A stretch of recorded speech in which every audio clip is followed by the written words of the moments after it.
If you were to meet a Homo sapiens from 200,000 years ago, clean-shaven, showered, dressed in a hoodie, you wouldn't be able to tell them apart from anyone on the street.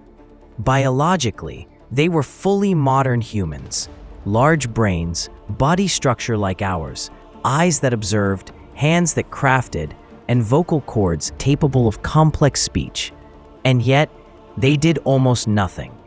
For 150,000 years, modern humans simply lived, hunting, gathering, using stone tools just like their distant ancestors, as if trapped in a loop, fully capable of composing poetry but never writing the first line. Then, around 50,000 years ago, everything changed. Suddenly, they were painting on cave walls, carving into ostrich eggshells, making necklaces from beads, sculpting tiny figurines out of stone and bone, burying their dead with objects as if the soul needed belongings for the next world. And perhaps they began telling stories, singing songs, even sailing to islands they couldn't see from shore. So the question is, what happened? Why wait 150,000 years? Why such a long silence? Could it be that we've misunderstood the story all along? Maybe human culture didn't begin with a sudden explosion, but with a slow-burning ember, glowing quietly, long before it ever burst into flame. In the next chapters, we'll follow the trail from shadowy caves in Africa to fragments of DNA hidden in our blood to discover when humans truly began to become themselves. Hold on to that question, because the answer just might make you look at yourself in a completely different way. Part 2. The Old Theory. One mutation to explain it all.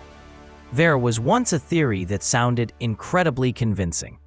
It claimed that around 50,000 years ago, a miraculous mutation occurred in the human genome, a biological click that switched on culture, art, and language. The gene that took the spotlight was called FOXP2, a gene associated with speech, mouth muscle control, vocal rhythm, and even the ability to learn language. When scientists discovered that people with rare FOXP2 mutations often had language impairments, they thought, this is it. This must be the gene that made us human. Culture, language, symbolism, all just the outcome of a genetic upgrade. Everything seemed to line up, until one quiet but devastating discovery shattered it all. In 2007, a team led by Svante Pääbo, who would later win the Nobel Prize, sequenced the FOXP2 gene in Neanderthal fossils. And they found that Neanderthals had the exact same version of FOXP2 as modern humans. What did that mean? It meant that FOXP2 wasn't some magical gene that flipped the creativity switch. It wasn't a unique evolutionary leap, and most importantly, we weren't as special as we thought. The idea that one single mutation transformed humanity? Too neat, too clean, far too simple for a species as complex and tangled as ours. If FOXP2 wasn't enough to explain the sudden cultural explosion, then what was? In the next chapter, we'll dig deeper into the archaeological record and uncover clues that suggest we may have overlooked our own story for far longer than we realized. Part 3. Rewriting the Timeline, Quiet Clues in the Dark. There's a question that has haunted scientists for decades. If Homo sapiens didn't suddenly wake up 50,000 years ago, then what have we missed? At Blombos Cave, on the southern coast of South Africa, a team of archaeologists uncovered something unexpected, a chunk of red ochre, etched with delicate cross-hatched lines, forming a deliberate geometric pattern. Not random, not scratched by accident. This was symbolic behavior, and it happened over 100,000 years ago. Nearby, tiny seashells were found, each carefully drilled and likely strung into beads, perhaps worn as jewelry. A clear sign of self-awareness, of adornment, of personal expression. At Pinnacle Point, also in South Africa, layers of evidence revealed early humans using fire to process stone, an advanced strategy requiring foresight and environmental knowledge. And even ostrich eggshells were painted, not for food or storage, but perhaps for ritual or identity. None of these actions were about survival. They spoke of something deeper, a mind that could imagine beyond the moment, a mind aware of self, of others, of meaning. We once believed that human culture burst forth like lightning. But these carvings, these humble beads, they're not a flash. They're embers, glowing quietly in the darkness, whispering a different truth. Culture didn't erupt, it simmered, quietly, patiently, for tens of thousands of years, waiting for the moment it could finally catch fire. This story didn't begin in Europe. It began among the sun-scorched rocks of Africa, where our ancestors left behind the first memories carved in stone. Part 4. Why we got it wrong. The European bias. When we talk about the dawn of civilization, most textbooks open with familiar images. The haunting cave paintings of Chauvet, fertility figurines from Germany, mysterious cave sanctuaries in Spain. And from there, a default belief was born. Culture began in Europe. Modern humans awakened there, where the first wonders of art and symbolism were uncovered. But there's a truth that often goes unnoticed. Homo sapiens did not originate in Europe. We only set foot on the continent around 50,000 years ago, long after humans had already begun painting, carving, and imagining in Africa. So why have European discoveries been framed as the beginning? The answer isn't buried in a cave wall. It's hidden in the meeting rooms of 19th and 20th century archaeology. Because archaeology flourished first in Europe, early scholars naturally dug close to home. And unsurprisingly, the first big discoveries came from their own backyard. That's how an unconscious bias took hold. Culture equals Europe. But the reality is different. Chauvet Cave wasn't where human creativity was born. It was where African culture arrived after a long journey. Like a band that played in shadows for decades before finally landing a hit single on the radio. We shouldn't be asking, where did civilization begin? We should be asking, why weren't we looking in the right place from the start? Part 5. Not just us, the remarkable humans we once walked with. We all grew up with a familiar story, that Homo sapiens were the chosen ones, the only species capable of abstract thought, imagination, storytelling. But what if that was never true? Let's meet Neanderthals again, our most famous cousins. For over a century, they were painted as brutish cave dwellers, huddled in the cold, leaving behind little more than bones. But now, that picture has changed completely. They buried their dead, not carelessly, but with intention. Bodies placed in rock shelters, sometimes with flowers, tools, or traces of ritual. They painted on cave walls, like at La Pasiega in Spain, where red pigment markings date back over 64,000 years, long before Homo sapiens ever set foot in Europe. They used manganese dioxide, a black mineral that helps ignite fire more efficiently. That's not just fire, it's chemistry. And in the depths of Bruniquel Cave in France, 300 meters from daylight, they built circular structures from broken stalagmites. Not for shelter, but maybe for meaning. A ritual? A symbol? An act of imagination? But Neanderthals weren't the only ones. In the quiet shadows of Denisova Cave, high in Siberia's Altai Mountains, a tiny pinky bone revealed another cousin, the Denisovans. They too left behind more than silence. A green chlorite bracelet, drilled with a perfectly rounded hole, likely made with a rotating tool. Polished, durable, possibly the oldest piece of jewelry ever discovered. And no, it wasn't made by us. Even further back in time, there was Homo erectus, a human ancestor who lived 500,000 years ago.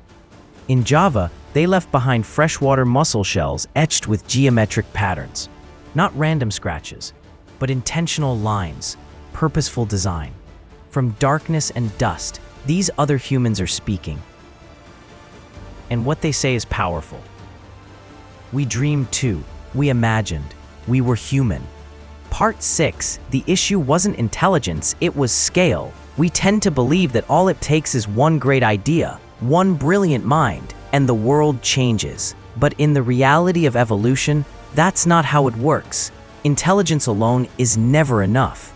Imagine a clever hunter living 100,000 years ago. One day he invents a new kind of spear, flies farther, hits harder. He's thrilled. But before he can teach anyone else, he's killed by a predator. And just like that, the brilliant idea dies with him. No legacy, no innovation, just a forgotten life. This is what scientists call cultural drift. When ideas vanish because they aren't passed on, no one remembers, no one learns, because there just aren't enough people around to carry the knowledge forward. That's why early human culture didn't take off for so long. Let's look at the genetics.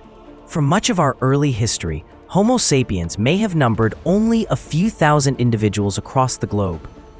Some estimates suggest we dipped as low as 2,000 to 10,000 survivors. That's less than a football stadium. Less than the number of players on a gaming server. At that scale, ideas can't spread. There aren't enough people to tell stories, to remember traditions, to build a shared culture. But then, things changed. Around 60,000 to 50,000 years ago, human populations began to grow. The climate stabilized. Groups gathered near rivers and coastlines, where life was easier and food was plentiful. More people, more connection, more time to live, to teach, to learn. Ideas no longer died with their inventors. They were repeated, shared, refined, and that's when culture began to rise. Not because we suddenly became smarter, but because finally, there were enough of us to listen. Part 7. A tree, not a ladder. Evolution isn't linear. You've probably seen the classic image of evolution. A neat row of figures, from crouched ape to upright modern man. Homo sapiens standing tall at the top, like the final triumphant form. But the truth is, that picture is wrong. Not just a little wrong, fundamentally wrong. Evolution isn't a ladder, climbing higher with each step. It's a tree, complex, tangled, full of branches, and broken ones. Some human species appeared, then vanished. Some spread far, but left no descendants. Others were intelligent, adaptable, yet lost the gamble of climate, disease, or sheer bad luck. Homo sapiens isn't the strongest, or the smartest, or the final, perfect version. We're just the branch that didn't snap. If the climate had stayed steady, if Neanderthals had a few more thousand years, if a volcano had erupted slightly later, we might have been the ones who disappeared. Evolution doesn't promise anything. It has no finish line, no crown, no glory for the winners. We're simply the ones still here, telling the story. And that in itself is a privilege. If we're willing to listen to the voices that time tried to silence. Art 8. Legacy in our blood. We are them. They are us. When you look in the mirror each morning, what do you see? A modern face, a person living in the digital age, video calls, streaming music, smartphones in hand. But behind those eyes lies a bloodline woven from the deep past. We once believed we were unique, the survivors, the final humans left standing. But the truth is, we are them, and they still live within us. In 2010, scientists made a stunning discovery. Europeans, Asians, and indigenous Americans all carry between 1 to 4% Neanderthal DNA in their genomes, which means we haven't just found Neanderthals in fossil museums. We are their descendants. Not long after, researchers turned their attention to Melanesians, Papua New Guineans, and indigenous Australians. The result? Up to 5% Denisovan DNA from another human species that lived in Siberia and which we only discovered a few years ago. No one truly went extinct. They didn't vanish. They merged with us, piece by piece, in our cells, in our reflexes, in our resilience to high altitudes, even in our immune responses to viruses. When you hike in the mountains of Tibet without gasping for air, that might be a Denisovan gene helping your lungs.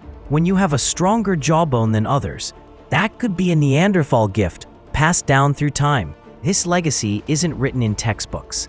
It doesn't need names or monuments. It lives in you. We're not the pure product of a single evolutionary line. We are a symphony of ancient humans who loved, who fought, who dreamed, and left behind memories, not in words, but in blood. We didn't replace them. We are their continuation. And because of that, we have never truly walked alone through time. Part 9, not a single spark, but a whole bundle of kindling. We love the idea of a eureka moment, that one day humans suddenly woke up, started painting cave walls, wearing jewelry, telling mythic tales, a mental light switch, a magic gene, a lone genius who changed the world. But the truth is, there was no miracle. There was no brain update version 3.0.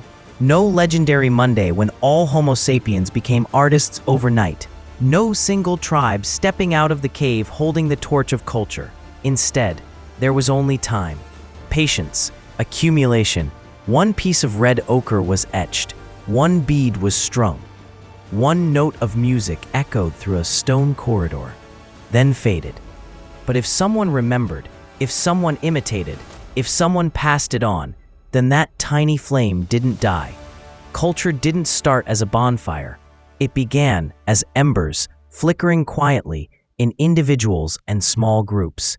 And only when enough people held the flame, living together, sharing memory, did the fire finally catch. Just like today, a story disappears if no one tells it. A song fades if no one sings it. An idea, no matter how brilliant, dies if it doesn't live in collective memory. What fuels culture isn't just a big brain, it's a community that shares. Not greater intelligence, but greater connection. We didn't light up the world with a single spark. We set fire to a forest of memory, with a bundle of kindling gathered by many hands. Culture wasn't a flash revolution, it was a flame kept alive through 1,000 quiet nights. Part 10. What are we becoming? If Neanderthals once painted caves, if Denisovans crafted jewelry, if Homo erectus carved symbols into shells, then the question becomes clearer than ever.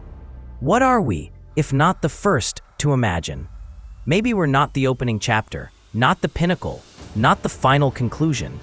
We're simply a chapter still being written, in a story spanning millions of years of trial, failure, evolution, fusion, extinction, and rebirth. Our ancestors didn't vanish completely.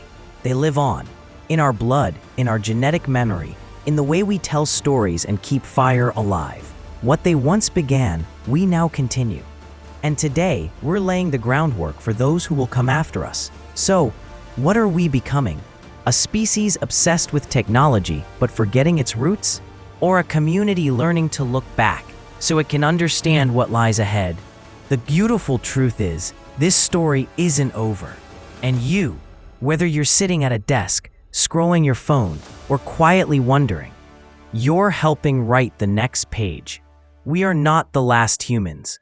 But if we're lucky, we may be the first to realize that we're part of a story far longer than ourselves. And maybe that's what makes us human. If these echoes from the past, those forgotten dreams in dark caves, those sparks left by our ancestors still stir something in you, if you believe that human history isn't just written in books, but lives on in every cell, every story, every choice we make, then join us on this journey. Hit subscribe so you don't miss the next chapter, where we trace lost footsteps, uncover buried memories, and keep asking, what are we becoming? Turn on notifications, because the past never truly dies. It's just waiting for someone to tell its story. Thank you for staying with us until the end. But really, this is only the beginning.